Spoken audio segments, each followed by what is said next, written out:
Olá, estamos começando mais um programa Nossa República pela TV Pantanal, canal 22, pelo site nossarepublica.com.br e pelo nosso canal no YouTube.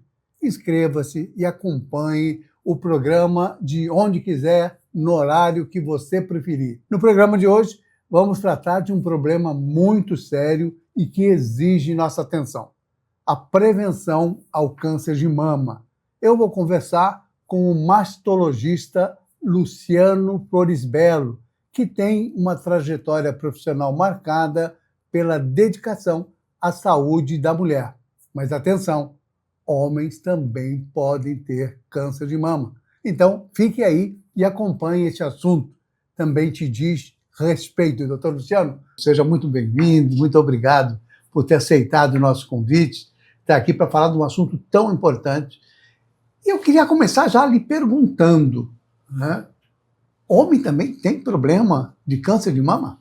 Mauro, pergunta muito pertinente. Sim, homem também tem câncer de mama. Recentemente a gente até publicou uma reportagem falando sobre isso, porque muitas vezes não é que passa desapercebido. O homem acha que está livre do câncer de mama. Hoje, de cada 100 diagnósticos femininos com câncer de mama, a gente tem um diagnóstico de homem. Então, o homem, sim, ele tem câncer de mama da mesma forma que as mulheres. 1%, é uma quantidade menor de casos, mas são tão graves quanto? São tão preocupantes quanto? Mauro, são preocupantes da mesma forma, né? Geralmente, o homem ele identifica o câncer de mama da mesma forma que a mulher identifica. Muitas vezes é a nodulação na região, né, do mamilo, ali nessa região, e geralmente essa nodulação ela é indolor. O homem ele até identifica, talvez no começo, porque ele não tem aquela glândula mamária que dificulta. Então, quando aparece o nódulo na glândula mamária masculina, ele consegue identificar. Mas ainda, não só aqui no Mato Grosso como no Brasil, os homens também caem no mesmo problema que as mulheres: demora em diagnosticar. Provavelmente os homens devem demorar mais, né? Já devem chegar com um estágio mais agravado. Porque o homem, por si só, por temperamento, já é mais descuidado com saúde. Mais ou menos isso, né? Então, o homem acredita que foi uma pancada, que foi algum mosquito, algum animal que mordeu ali, ele vai deixando. E depois que ele vê que não é isso mesmo, passaram-se 6 meses, 8 meses, aí sim, nessa época, o diagnóstico já está numa fase mais tardia, e fica muito mais difícil da gente conseguir tratar e até mesmo curar nessa fase. Deixa eu lhe perguntar uma coisa. A gente tem feito aí há muito tempo as campanhas, né, de conscientização, enfim, todo ano tem um mês dedicado ao combate, à prevenção, né, do câncer de mama. Mas, apesar disso, a gente tem a sensação, pelo menos como jornalista, a gente acompanha o noticiário, acompanha as coisas, e a gente percebe o seguinte, que há uma certa resistência à mamografia, a esses exames de prevenção. Parece que as pessoas só se dão conta quando estão doentes mesmo. É isso, não tem que ter uma regularidade para homem também de fazer o teste, como é que é isso? Mauro, você foi muito pontual também, né? A maior parte da população ainda tem um certo preconceito, um certo receio de fazer a mamografia. Até porque alguns colegas médicos famosos a nível nacional lançaram na internet algumas fake news falando que mamografia, na verdade, aumentava a incidência do câncer de mama no lugar de diminuir. Sério isso? Sério. E o motivo disso é que o colega alega que a mamografia tem um índice de radiação muito grande e essa radiação fazia desenvolver o câncer, que é uma grande mentira. Para você ter uma noção, hoje a radiação que uma mamografia exerce é praticamente o mesmo de um raio-x. As máquinas são muito parecidas. Então, digamos que uma mulher, para ter aí uma quantidade de radiação de uma mamografia, para se ter talvez, né, um câncer de mama, ela tem que ter feito mais de 150 mamografias. Eu acho difícil uma mulher fazer mais de 150 mamografias durante a vida. E, além disso, tem também o mito de que a mamografia é um exame que dói, que incomoda. Em grande parte isso é verdade. Mas a grande maioria das mulheres que fazem mamografia, elas não têm esse desconforto mamário. Então, muitas vezes, vale a pena você passar por um leve desconforto mais você fazer um diagnóstico precoce, você tratar, você ter cura, do que você deixar e fazer um diagnóstico mais tardio. Dos homens a mesma coisa, Mauro. Mas o que leva um homem a fazer uma mamografia, por exemplo? É o médico puxando, não, ele vem cá, vamos fazer, porque tem essa isso aí, esse assunto ele é muito interessante. Hoje, no Brasil, não é indicado o homem fazer mamografia. Não é exame, não, o homem não é exame de rotina. O homem ele só vai fazer a mamografia quando ele tiver algum sintoma mamário. Então, quando ele tiver o nódulo mamário, ele vai fazer ultrassom e mamografia. De uma forma geral, como a gente preconiza para as mulheres fazerem acima dos 40 anos, de forma anual a mamografia, o homem nós não temos essa orientação. Então o homem acaba ficando focado... Só mesmo quando ele já tem algum sintoma. Isso, tem algum sintoma, aí sim o médico que vai examinar, vai pedir mamografia, vai pedir ultrassom, e aí procede dessa forma. O senhor falou agora há pouco da questão, a gente está falando de prevenção ainda, né, e do exame que deve ser feito para as mulheres, principalmente como recomendação anual. Do ponto de vista da cura, quando a pessoa tem um câncer... Eu perdi recentemente, esse ano, uma grande amiga, uma pessoa maravilhosa de câncer. Me tratou, mas a coisa foi evoluindo. Enfim, ela ficou, acho que 1 ano e meio, 2 anos tratando, mas não resistiu. No final, a gente perdeu ela, foi uma lástima. É uma pessoa maravilhosa. Como é que é o percentual de cura? Como é que isso funciona? Geralmente falam assim, um determinado câncer, se for detectado cedo, começar o tratamento cedo, tem 80%, 85%, 90% de chance de cura. No câncer de mama é a mesma coisa? A mesma coisa, Mauro. Eu vou contar uma breve história para você aqui. Eu já tenho praticamente 30 anos de formado. E eu lido com câncer, trato, né, as mulheres com câncer de mama já tem 30 anos. O tratamento mudou muito, a medicina mudou muito nesses 30 anos. No começo, a gente tinha aí 3, 4 medicamentos, a gente utilizava para todas as mulheres que tinham câncer de mama, algumas respondiam bem, outras não respondiam bem. E depois, com as pesquisas, a gente identificou que existem vários tipos de câncer de mama. Não existe um tipo específico, existem vários tipos. Isso é uma informação importante. Isso tem mudado de 15 anos para cá. Então a medicina e o tratamento oncológico ele tem mudado. Para você ter uma noção, hoje nós temos medicamentos que são feitos até mesmo antes da cirurgia que praticamente o tumor desaparece. Então, por isso que a gente sempre insiste no diagnóstico precoce. Hoje tumores até 3 centímetros, que não é um tumor tão pequeno, mas para nós mastologistas, né, oncologistas, a gente considera aí ainda um tumor inicial. A chance de cura, se esse tumor estiver restrito à mama, menor do que 3%, é de 97%. A chance de cura ela é altíssima hoje. Por que disso? Os medicamentos que nós utilizamos hoje, eles são especificamente para cada tipo de câncer. Então nós temos tipos, a gente tem câncer que tem receptor hormonal positivo, outros não têm receptores hormonais. Agora você é obrigado a lhe perguntar o que é isso. Aí, boa pergunta, tá vendo? O que são receptores hormonais? A gente começa a falar em termos técnicos e muitas vezes, né, vou explicar até para você que está nos ouvindo aí ou que está nos assistindo entender melhor. A mulher produz 2 hormônios, principalmente 2 hormônios. Produz vários, mas os hormônios específicos da mulher são 2, estrogênio e progesterona.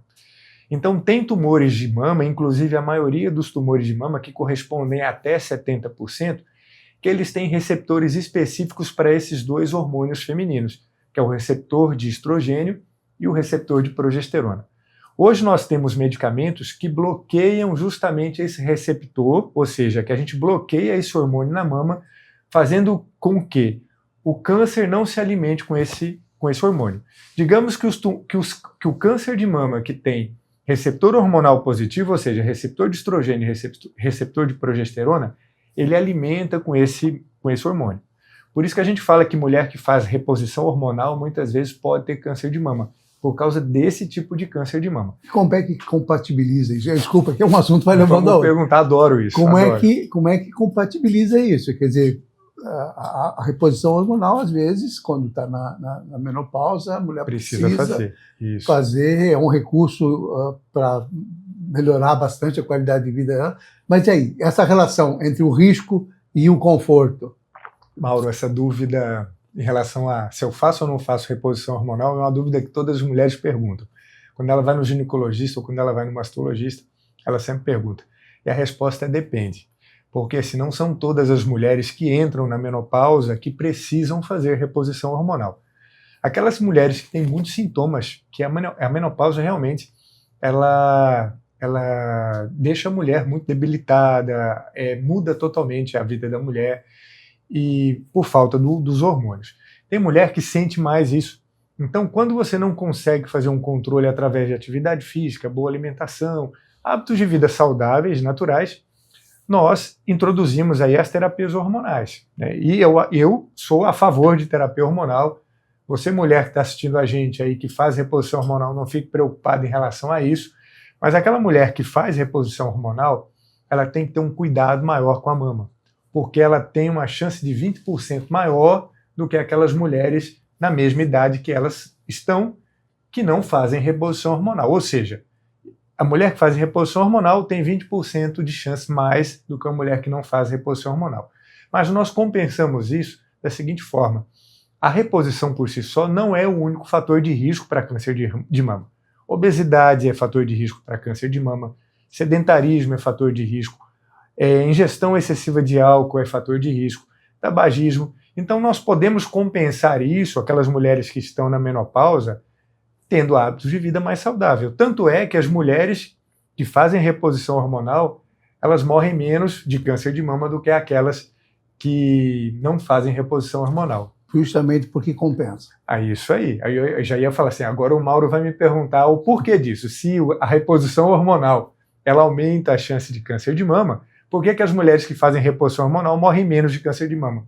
Justamente por isso. Elas têm uma vida mais saudável. Aquela mulher que procura fazer reposição hormonal, geralmente ela realmente procura qualidade de vida. E tem mais um fator.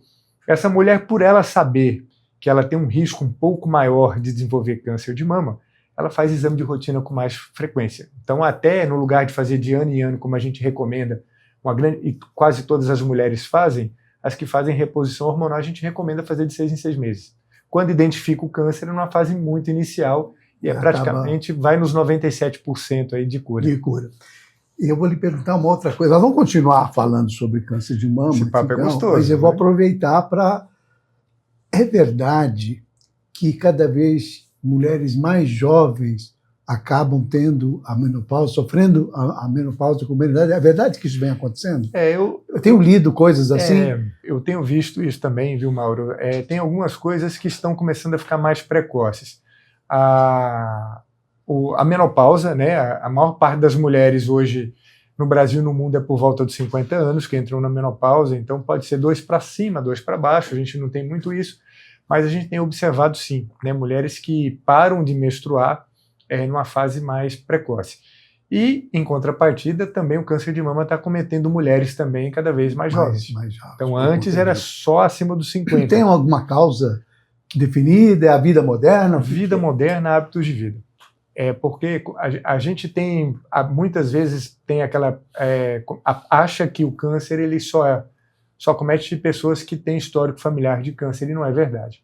O câncer, 85% das vezes, não tem relação nenhuma com a genética. Não é genético, não é hereditário. O genético ele corresponde de 10% a 15% hoje. 85%, na verdade, é como você leva a sua vida. Eu sei que a sua especialidade é saúde da mulher, quer dizer, tem uma dedicação profissional com relação às mulheres. Mas os homens também têm problemas com o hormônio. E bastante. A andropausa, etc. E aí? É uma relação parecida com a das mulheres? Como é que é isso? Trata também? Mauro, trata também. De maneira trata? Trata também. O homem também entra na menopausa. A gente chama de andropausa. A mulher, geralmente, eu falei aqui para você que a mulher geralmente entra nos 50 anos. É a fase que as mulheres elas entram na menopausa. O homem, geralmente, a andropausa do homem é aos 60. Mas a diferença, quando a gente fala de câncer e de mama, né, a diferença é o tipo de hormônio que o homem produz. A mulher, a gente já falou, ela produz 2 hormônios, o estrogênio e a progesterona. O homem produz um hormônio chamado testosterona. Então é o hormônio que dá vigor, que dá força, que dá disposição. A mesma coisa que o estrógeno faz na mulher, a testosterona faz no homem. E os nossos níveis de testosterona, eles começam a cair por volta dos 40 anos. Então, hoje, fala-se muito também de reposição hormonal para os homens. Também sou a favor, Mauro. Eu vejo assim, só que quando a gente fala de reposição hormonal para homem, ele não tem relação direta com câncer de mama. E quando eu converso com um colega urologista também, que o principal câncer do homem é próstata, as terapias hormonais também, elas não têm relação com câncer de próstata, desde que você faça uma terapia hormonal de uma forma fisiológica. O que é uma terapia hormonal fisiológica? É você manter o seu nível de testosterona dentro daquele padrão de referência que a gente tem no exame de sangue. Você pode ir, no caso do homem, que vai de 300 a 800. Você manter sua testosterona nessa fase aí de 300 a 800 não vai trazer um transtorno físico grande para você. As mulheres, elas apresentam sintomas bem característicos, né? Os calorões, a ansiedade, uma série de situações que são muito incômodas. E quais são os sintomas nos homens, essa deficiência hormonal? Mas isso eu respondo depois do comercial, não sai daí, que eu volto num instante só. Nossa República está de volta esta semana conversando com o doutor mastologista Luciano Polisbello, e eu deixava no bloco anterior a pergunta sobre os sintomas da andropausa nos homens, né? Se é parecido, se é semelhante, se traz o mesmo desconforto que a menopausa traz às mulheres. Mauro, é isso aí. Na verdade, é muito parecido, né? O homem geralmente ele tem indisposição, ele perde muito assim a disposição do dia a dia, aquela força do dia a dia. Perde também massa muscular, o que a gente chama de sarcopenia, né? Isso é muito evidente após os 50 anos. Por isso que a gente sempre recomenda a atividade física, principalmente musculação. A melhor atividade física que eu falo depois dos 50 é caminhada e musculação. Você tem que ativar seu músculo, porque senão você começa a perder músculo. E, evidentemente, uma coisa que nenhum homem quer, e nenhuma mulher quer também, é a diminuição do desejo sexual. Então, perde-se também a libido. Então, da mesma forma que a reposição hormonal ela é importante para as mulheres, a reposição hormonal também, em casos selecionados, né, necessários, ela também é importante para o homem. São duas coisas, já vou aproveitar agora, vamos são lá. Duas coisas diferentes, a perda da libido por uma deficiência hormonal, de uma disfunção erétil, por exemplo, são coisas completamente diferentes, ou uma coisa está ligada com a outra? Mauro, em partes, tá? Porque assim, quando você tem aí a perda da libido, né, a vontade, aquela apetite sexual, muitas vezes você não tem o estímulo para ter ereção. Então isso também pode levar a uma impotência, uma dificuldade de ereção. Mas existem também algumas doenças que levam a isso. E a principal doença que leva a isso é o diabetes. A gente não fala tanto disso, mas é uma das principais causas de morte também no Brasil. A gente fala de diabetes, hipertensão, são as doenças crônicas.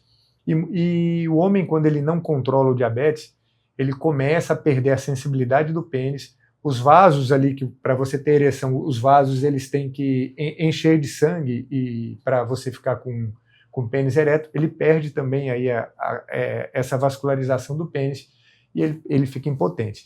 Então, nesse caso, nem fazendo reposição hormonal ele consegue ter ereção. Então, é um tratamento diferente, mas o fato de você ter a quantidade de testosterona baixa também dificulta você a ter ereção, porque o sexo ou a ereção ela começa na sua cabeça, no desejo. Se não tem o desejo, não tem a ereção.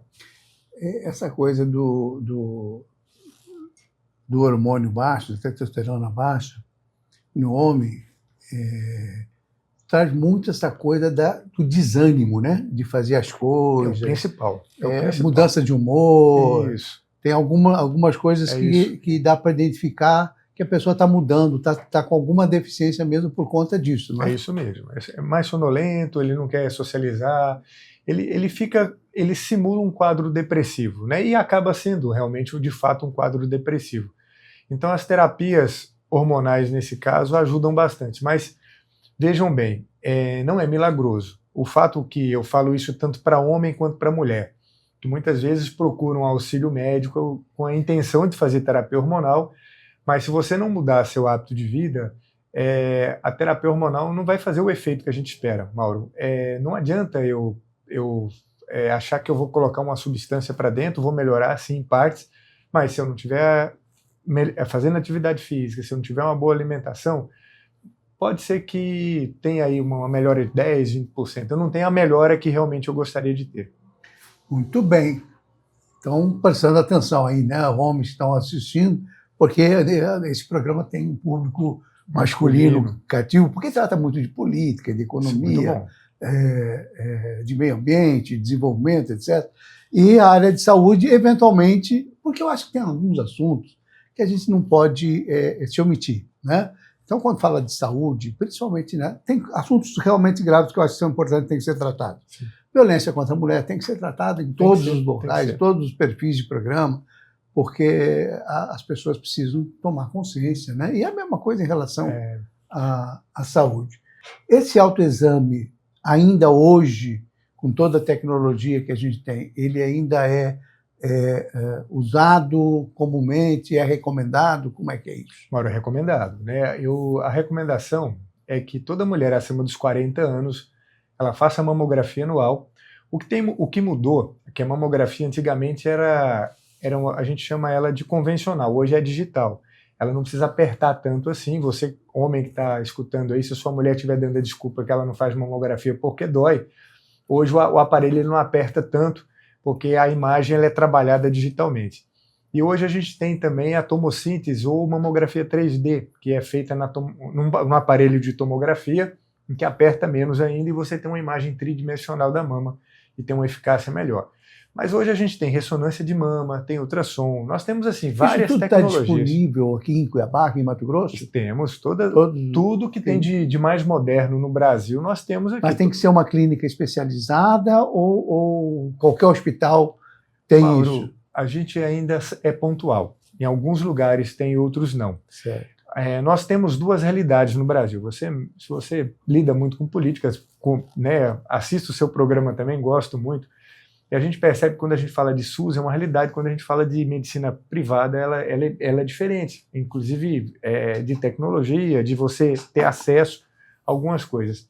Mas nós temos aqui, sim, muita coisa moderna e ofertada até a nível público.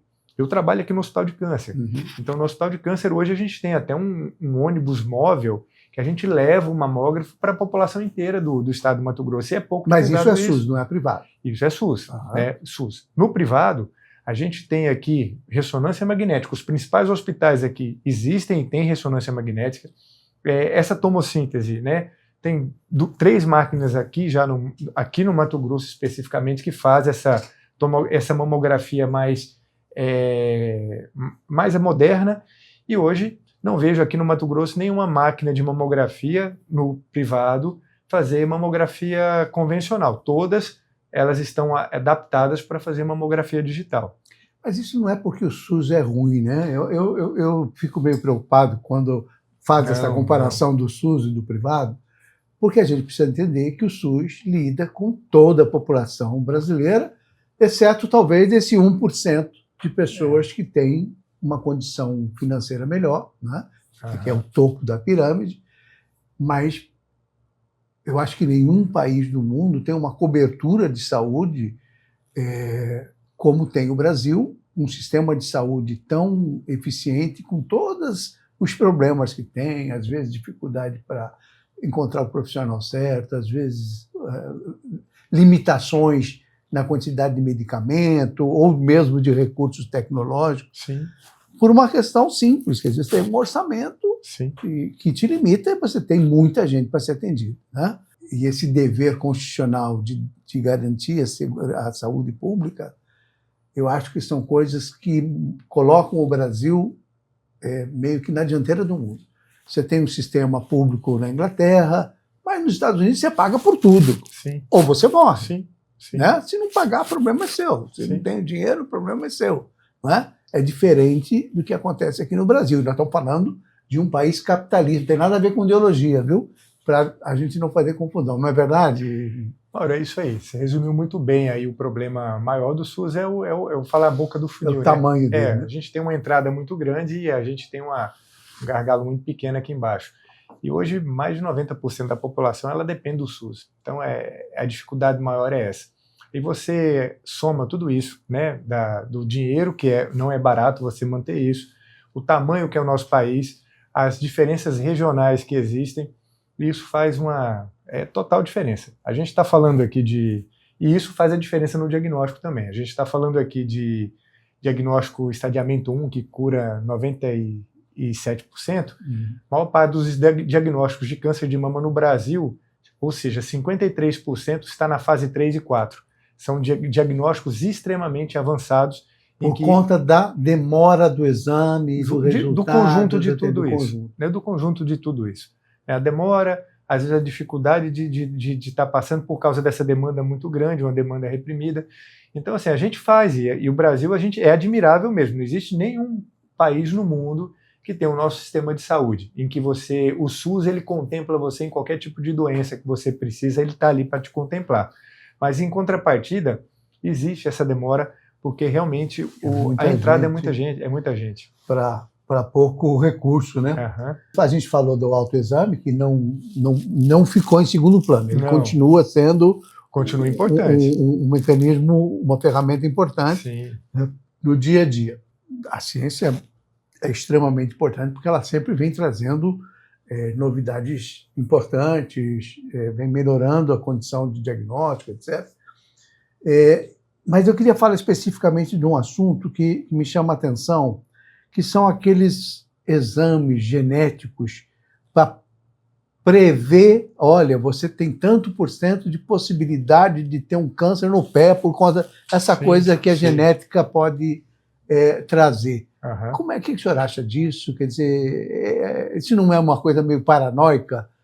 A pessoa buscar esse caminho ou é saudável? Eu vejo assim, Mauro, depende do que você vai fazer com a informação. Né? Se a pessoa quer essa informação para justamente melhorar ou até justamente para evitar, porque quando você faz um mapeamento genético em relação à possibilidade de ter um câncer ou não, você tem um mapa de probabilidades. Fala, olha, eu tenho mais probabilidade de ter determinadas doenças ou determinados cânceres, mas não significa que você tenha. O que vai juntar isso? Além de você ter já um fator genético, o seu estilo de vida. Então, se você for fazer um mapeamento genético só pelo fato de querer saber se você vai ter futuramente... porque o pai teve, ou a mãe teve, ou alguém da família teve, então dá essa loucurada de querer saber. São duas perguntas que você tem que fazer. Eu acho legal. Eu fiz um mapeamento meu, porque eu quis saber e tomo medidas para prevenir determinadas doenças que eu tenho uma predisposição maior. Não significa que eu terei, mas eu já sei, eu sabendo disso, eu consigo ter um tipo de alimentação, atividade física para prevenir. Agora, a pergunta, se você estiver pensando em fazer isso, duas perguntas você tem que fazer. Primeiro, o que você vai fazer com essa informação? Então, não adianta você ir lá, fazer um teste genético, pegar esse teste e falar assim, tudo bem, então eu não vou fazer nada. Então, a primeira coisa é isso. O que você vai fazer com essa informação? Não deve ser uma coisa barata, não, né? Deve ser um negócio mais... Sabe que barateou bastante já, Mauro? Antigamente era muito caro para você fazer um teste genético geral. Hoje, quando a gente fala de mama, o teste já está em R$ 1.200 para a gente ser específico para mama. Quando você abre para outros tipos de tumores, aí você gasta em torno de R$4.000, R$5.000.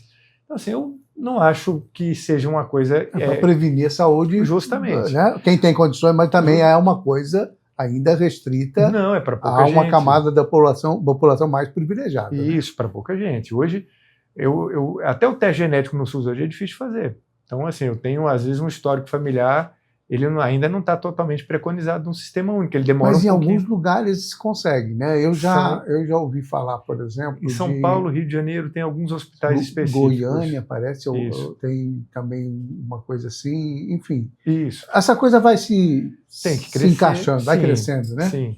Tem um levantamento aqui que fala, do Ministério da Saúde, que mostra que os casos de câncer em adultos jovens, de até 50 anos, eu já não sou mais tão jovem assim, né?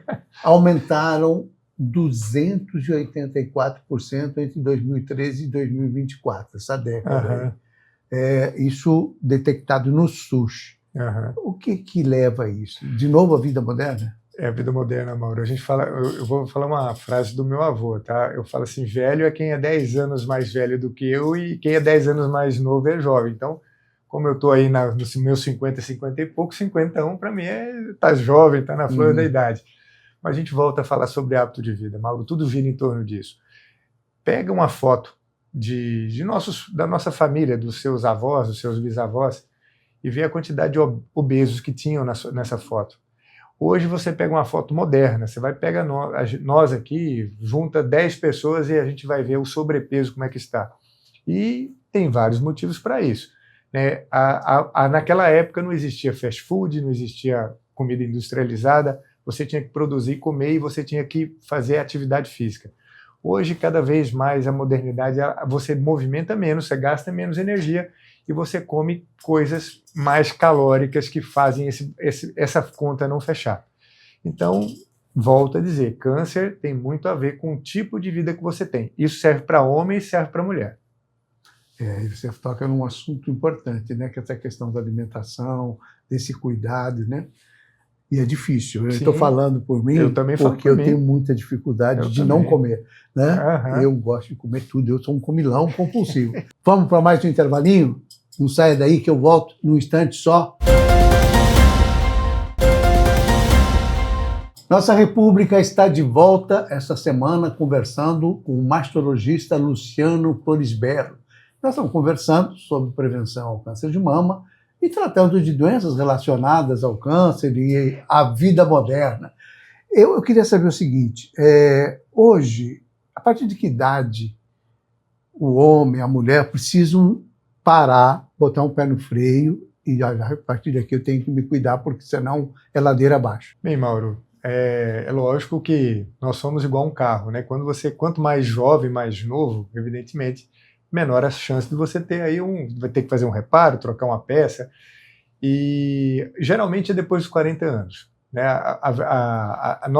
O ser humano, o homem e mulher, ele tem aquela fase de crescimento, evolução, depois tem um platô, o seu organismo ele mantém de uma determinada forma até uma determinada idade, depois dos 40 anos a gente começa a perder a parte hormonal, começa a perder massa muscular, começa a perder cognição.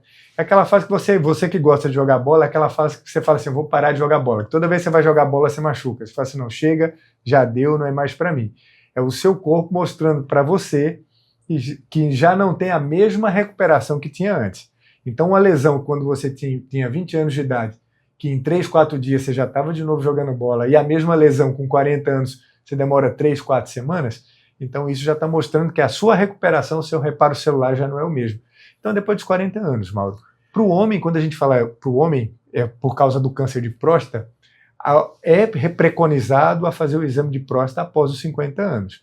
Se tem histórico familiar, começa um pouquinho antes. Mas se não tem histórico familiar, os 50 anos começa a fazer o exame. Tem diferença? Vou aproveitar essa coisa do exame de sangue para a próstata, né? Exame de sangue e toque, o que é mais eficiente? Eu vejo assim, Mauro, o toque ainda ele é fundamental. A gente meio preconceituoso, o homem fica meio preconceituoso com isso, né?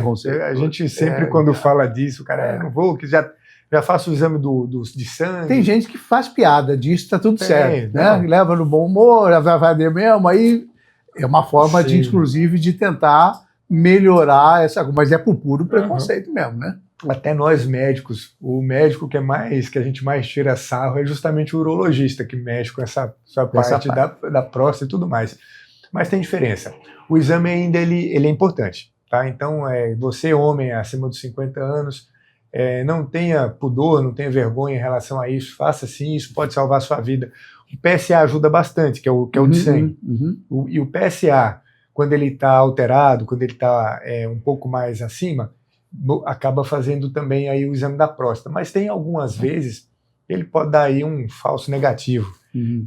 Por exemplo, para você fazer o exame da próstata, você tem que ficar aí 2, 3 dias sem masturbação ou sem atividade sexual. Às vezes o homem ele não se atenta a isso, ele vai lá e faz o exame e pode ser que o PSA esteja baixo e não esteja. E um outro exame que é feito, é a ultrassonografia. Então, o ultrassom também dá para ver se a próstata está aumentada, se tem nódulo na próstata, mas nada ainda substitui o exame clínico. Fica aí um recado importante, né? Fica a dica. Quem se preocupa com a saúde tem que superar essas coisas, justamente, né? Justamente. Mas é cultural, né? É um negócio difícil. Uma hora é cultural. E nós latinos parece que é pior um pouquinho, né? A gente tem essa coisa ainda de machismo. Tem mudado. Eu tenho percebido que os homens têm procurado mais. Antigamente era quase impossível você convencer um homem que ele tinha que fazer o exame de próstata. Hoje não, hoje é... Acaba sendo um pouco mais ameno. Né? Mulher ainda é mais fácil, mas... Esses avanços tecnológicos que o senhor registrou aqui, eles ajudam bastante no diagnóstico e também no tratamento? Essa é uma questão. E a outra questão é a seguinte, que a gente estava falando do SUS e da rede pública. A rede pública oferece, sob o ponto de vista do resultado, sim, obviamente, ainda que não tenha os mesmos equipamentos, a mesma qualidade de resultado da rede privada, no sentido do diagnóstico e do tratamento? Mauro, e o senhor pode falar, porque o senhor trabalha no hospital do câncer, que tem... Eu trabalho nos dois, né? Posso dizer isso aí para você. A qualidade do exame ele é fundamental. O mastologista, que é o médico que trata o câncer de mama, ele é praticamente 100% dependente de exame. Então, se você fizer um exame mal feito, tiver um laudo mal feito, evidentemente pode passar desapercebido um câncer de mama, ou quando você faz um laudo ali falando que pode ser um câncer e não é, você acaba submetendo essa paciente a uma biópsia, a uma cirurgia que muitas vezes não tinha necessidade. A gente percebe, Mauro, aí eu já acho que não é, para mim é a mesma coisa, tá? Quando a gente fala de SUS e quando a gente fala de privado. Nós temos... Sobre a ótica do médico, né? Isso, porque assim, às vezes a gente vê mais isso no SUS porque a gente volta de novo ao volume. Então, se você tem um volume maior, você tem uma notificação maior de erro, de exame ruim, porque o problema hoje, eu não vejo nem SUS e privado. Eu vejo a qualidade na formação médica. Então, eu vejo que muitas vezes a gente está tendo uma qualidade ruim e muitas vezes o médico faz aí um curso de uma semana de fazer ultrassom e compra um aparelho ruim, que está começando a vida, no lugar de você pegar um aparelho. Hoje, isso acontece na saúde privada também pelo seguinte, o convênio ele te paga o mesmo valor, se o seu ultrassom que você comprou, você pagou R$200 mil, ou se você pagou R$15 mil, o valor que o convênio te paga é o mesmo para você fazer o exame. Então, muitas vezes até desanima o colega ou a instituição investir num aparelho, sendo que aquele de 15 mil ele recebe a mesma coisa. Só que a qualidade é totalmente diferente. Aí você pega hospitais... Aí junta com a inexperiência do médico... Junta tudo, dá um resultado ruim.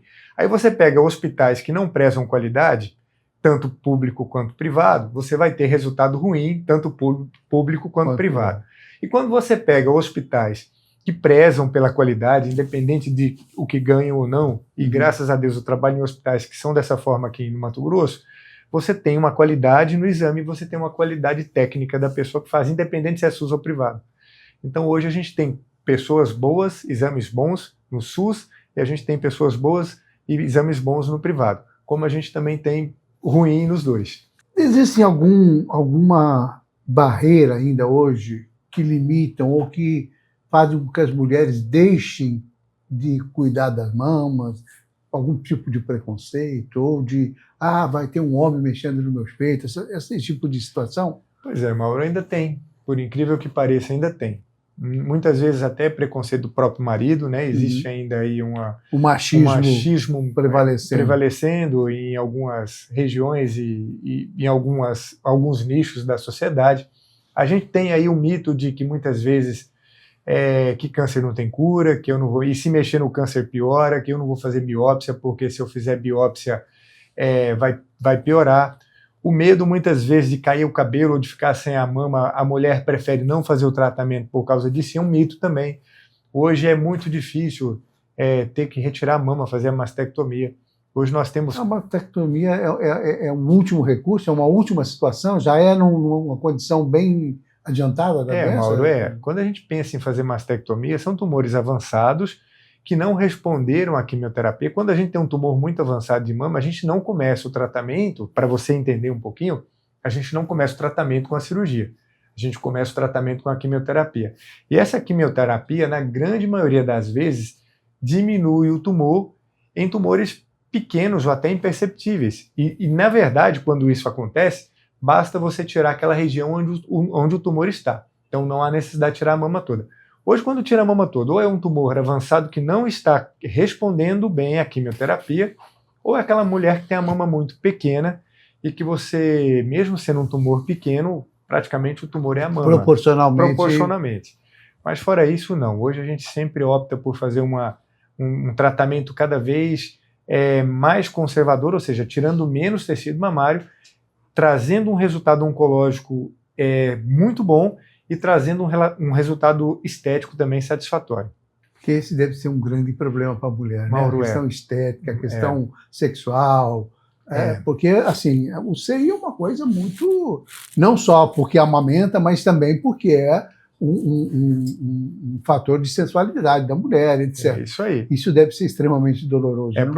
Para você, homem, entender o que o seio significa para a mulher, é a mesma coisa de você ir no médico, o médico vai falar que você tem um câncer de pênis e falar que vai ter que amputar seu pênis. Fala assim, olha, infelizmente você tem um câncer de pênis e a gente vai ter que amputar. A sexualidade da mulher está na mama. A sexualidade da mulher não está na vulva. A mulher, ela não se importa tanto quando você fala que tem que fazer uma cirurgia, que tem que retirar ali parte da vulva, ela não se importa tanto. Ela vai se importar com a mama, porque realmente a sexualidade, o empoderamento da mulher está ali na mama. Então ela é uma preocupação. E é um símbolo da mulher, É o símbolo da mulher. 3 perguntas que a gente sempre escuta quando você faz um diagnóstico de câncer de mama. Primeiro, ela quer saber se ela vai morrer.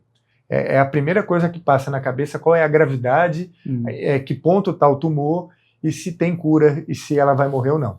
Depois que você soluciona isso, a gente como médico responde isso, ela tem outras 2 que é justamente essa sequência.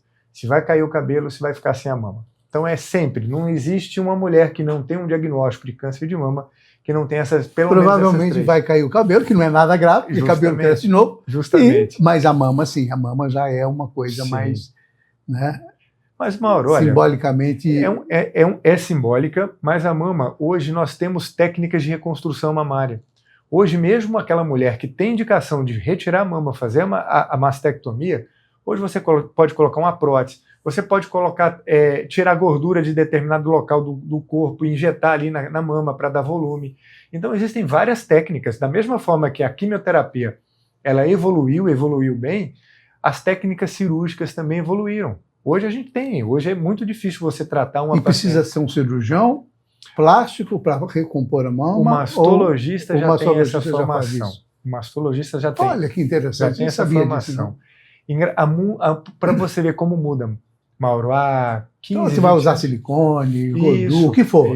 Hoje faz parte da formação do mastologista a oncoplastia. É muito difícil você ter hoje um mastologista que ele não domina a técnica de cirurgia plástica para mama. Olha que interessante. É muito bom. Não sabia disso. A desinformação ainda atrapalha muito a consciência sobre os cuidados que precisa ter, os cuidados anteriores a um diagnóstico e mesmo aos cuidados posteriores? Atrapalha. Por isso que é importante você que está nos ouvindo aí, que está nos assistindo, você procurar sempre fonte segura. Porque a pior coisa não é a informação, a pior coisa é a desinformação. Que você começa a acreditar aquela fake news que você acabou de ver. E tem muito, né? Então tem muita coisa. Como é que resolve isso na área médica? A internet é uma praga, sob o ponto de vista. Para disseminar coisa que não presta, coisa ruim tem demais. O que eu percebo hoje, Mauro, hoje nós estamos na era da inteligência artificial. E vários hoje ferramentas, elas podem te ajudar. A inteligência artificial, ela te responde de uma forma mais correta. É muito melhor você abrir um Gemini, um GPT da vida e fazer uma pergunta específica para ele. Vai responder com mais segurança, porque ele vai trazer fonte com mais correção. Mais correção do que você abrir aí um Google da vida, jogar um assunto, e ele vai trazer um monte de pessoas ali que não tem um embasamento científico. Então, assim, primeiro, procurar fonte segura. Segundo... Mas nada substitui o médico. Não, né? Aí que tá, isso que eu ia falar. Quando você tem alguma dúvida, quando você quer realmente saber sobre um determinado assunto, procure um especialista. Por exemplo, eu entendo de mama, eu entendo de câncer de mama. Se você precisar, é lógico, passe comigo, passe com o mastologista para solucionar a sua dúvida. Mas eu não entendo nada, vou falar mais uma vez de carro. Eu não entendo nada de carro. Então, se eu quero saber alguma coisa de carro, eu vou procurar alguém que entenda, eu vou procurar um mecânico. Então, quando a gente quer ter realmente informação segura sobre determinado assunto, procurar realmente quem domina aquele assunto. Então, é isso que eu faço, Mauro. Procuro quem domina o assunto para a gente estar aprendendo sobre determinados assuntos. Certo. Doutor Luciano, infelizmente o nosso tempo acabou. A conversa ia longe ainda, com certeza, mas com certeza também a gente vai ter oportunidade de voltar a conversar sobre essas questões que são tão relevantes para as mulheres, para os homens, para a saúde, né, das pessoas. E acho que é uma conversa que vale a pena, viu? Mauro, E gosto muito da sua didática, da forma como trata o assunto, né? É de quem entende mesmo e quem sabe se comunicar, viu? Porque às vezes o médico sabe muito, mas não se comunica, é ruim, né? É ruim. É ruim. Então, quando sabe se comunicar, como sabe dar aula, que tem didática, fica muito mais fácil. O programa foi muito bom, né? Acho que foi um programa importante nesse sentido. Agradeço muitíssimo aí a sua participação aqui no Nossa República. Mauro, eu que agradeço mais uma vez. É a segunda vez que eu participo com você. O ano passado eu participei também, mas participei online. A gente estava falando sobre isso. Mas eu vou dar o crédito a você, né? Que o que faz o entrevistador trazer informações pertinentes, né? O que faz o entrevistado trazer informações pertinentes é o entrevistador. E você é fantástico. Perguntas muito pontuais, assertivas. Eu tenho certeza que quem escutou a gente aí vai ter aprendido alguma coisa aqui com o nosso bate-papo. Obrigadíssimo. Nossa República vai ficando por aqui. Até a próxima semana com uma outra entrevista tão importante quanto esta do Dr. Luciano Florisberto. Um abraço a todos e conto sempre com a sua audiência.